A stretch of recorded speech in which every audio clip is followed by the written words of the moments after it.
Hello સૌ હરિભક્તોને જય સ્વામિનારાયણ।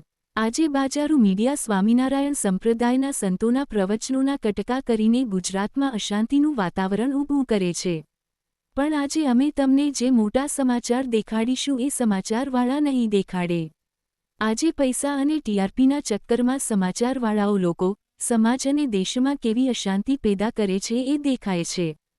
ચાલો આપણે જોઈએ સમાચાર। ગુજરાતના પવિત્ર તીર્થસ્થળ વડતાલધામમાં તારીખ 31 માર્ચ 2025ના દિવસે એક ઐતિહાસિક ઘટના બની, જ્યારે ઇન્ડોનેશિયાના બાલી રાજ્યના પ્રખ્યાત સંસ્કૃત પ્રોફેસર અને પદ્મશ્રી પુરસ્કારથી સન્માનિત IDARSI પુત્રા મનુઆબા વડતાલધામ શ્રી સ્વામિનારાયણ મંદિરના દર્શનાર્થે પધાર્યા। આ મુલાકાત ભારત અને બાલીની હજારો વર્ષ જૂની હિન્દુ સંસ્કૃતિના મિલનનું પ્રતીક બની રહી। તેમણે વડતાલના કોઠારી શ્રી પૂજ્ય ડૉક્ટર સંતવલ્લભ સ્વામીજી અને નાર ગુરુકુળના પૂજ્ય શુકદેવ સ્વામીજી સાથે મુલાકાત કરી, જે દરમિયાન ભક્તિ અને આધ્યાત્મિકતાની ગહન ચર્ચાઓ થઈ। IDARSI પુત્રા મનુઆબા બાલીમાં આશ્રમ ચલાવે છે અને સંસ્કૃતના ઊંડા અભ્યાસી તરીકે જાણીતા છે। ભારત સરકારે તેમના યોગદાનને માન આપીને પદ્મશ્રી એવોર્ડથી સન્માનિત કર્યા છે। વડતાલધામની મુલાકાત દરમિયાન તેમણે શ્રી સ્વામિનારાયણ ભગવાનના મહિમાને જાણીને ગહન આદર વ્યક્ત કર્યો અને બાલીની પ્રજાની હિન્દુ ધર્મ પ્રત્યેની અડગ શ્રદ્ધા વિશે રસપ્રદ વાતો શેર કરી। બાલી, જે ઇન્ડોનેશિયાના 17,500મી વધુ ટાપુઓમાંથી એક છે, તે 5,000 વર્ષથી વધુ જૂની હિન્દુ પરંપરાનું કેન્દ્ર છે। અહીંની પ્રજા દરરોજ સવારે, બપોરે અને સાંજે 3 વખત યજ્ઞ કરે છે। શ્રી બ્રહ્મા, શ્રી વિષ્ણુ, શ્રી મહેશ, ભગવાન જગન્નાથ, શિવજી અને ચિરંજીવી માર્કંડેય જેવા દેવતાઓ અને ઋષિ મુનિઓ પ્રત્યે બાલીના લોકોમાં અપાર ભક્તિ જોવા મળે છે।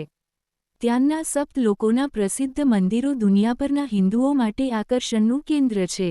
પ્રોફેસર મનુઆબાએ વડતાલના સંતો સાથેની મુલાકાતને જીવનનો અનોખો અનુભવ ગણાવ્યો અને શ્રી સ્વામિનારાયણ સંપ્રદાયની શિક્ષાઓથી પ્રભાવિત થયા। તેમણે ભાવપૂર્વક બાલીની મુલાકાત માટે આમંત્રણ આપ્યું, જેનાથી બંને સંસ્કૃતિઓ વચ્ચેનો સેતુ વધુ મજબૂત થશે। ઇન્ડોનેશિયા, જે પોતાના સુંદર ટાપુઓ અને સમૃદ્ધ સંસ્કૃતિ માટે જાણીતું છે, તે બાલી દ્વારા હિન્દુ ધર્મની વૈશ્વિક ઓળખ ધરાવે છે। આ મુલાકાત દરમિયાન વડતાલધામમાં ભક્તોમાં ઉત્સાહનું વાતાવરણ હતું। સ્થાનિક ભક્તોએ જણાવ્યું કે બાલીના આ પ્રોફેસરની મુલાકાતથી બંને દેશોના હિન્દુ સમાજ વચ્ચે નવો સંવાદ શરૂ થશે। વડતાલના સંતોએ પણ આ ઘટનાને ધર્મ અને સંસ્કૃતિની એકતાનું પ્રતીક ગણાવ્યું। બાલીની હિન્દુ પરંપરા અને વડતાલના સ્વામિનારાયણ ધામનું આ મિલન દુનિયાને એક અનોખો સંદેશ આપે છે, ભક્તિની શક્તિ સીમાઓને તોડીને સૌને જોડે છે। આ છે સ્વામિનારાયણ સંપ્રદાય ગુજરાત સહિત અનેક રાજ્યોમાં લોકોમાં ધર્મ સાથે સાથે અનેક આરોગ્ય, શિક્ષણ અને સામાજિક ક્ષેત્રે સેવા કરી રહ્યા છે। પણ આજે સ્વામિનારાયણ સંપ્રદાયના મંદિરો વિશ્વના મોટા મોટા દેશો વચ્ચે સુમેળભર્યા સંબંધો માટે સેતુ બની રહ્યા છે।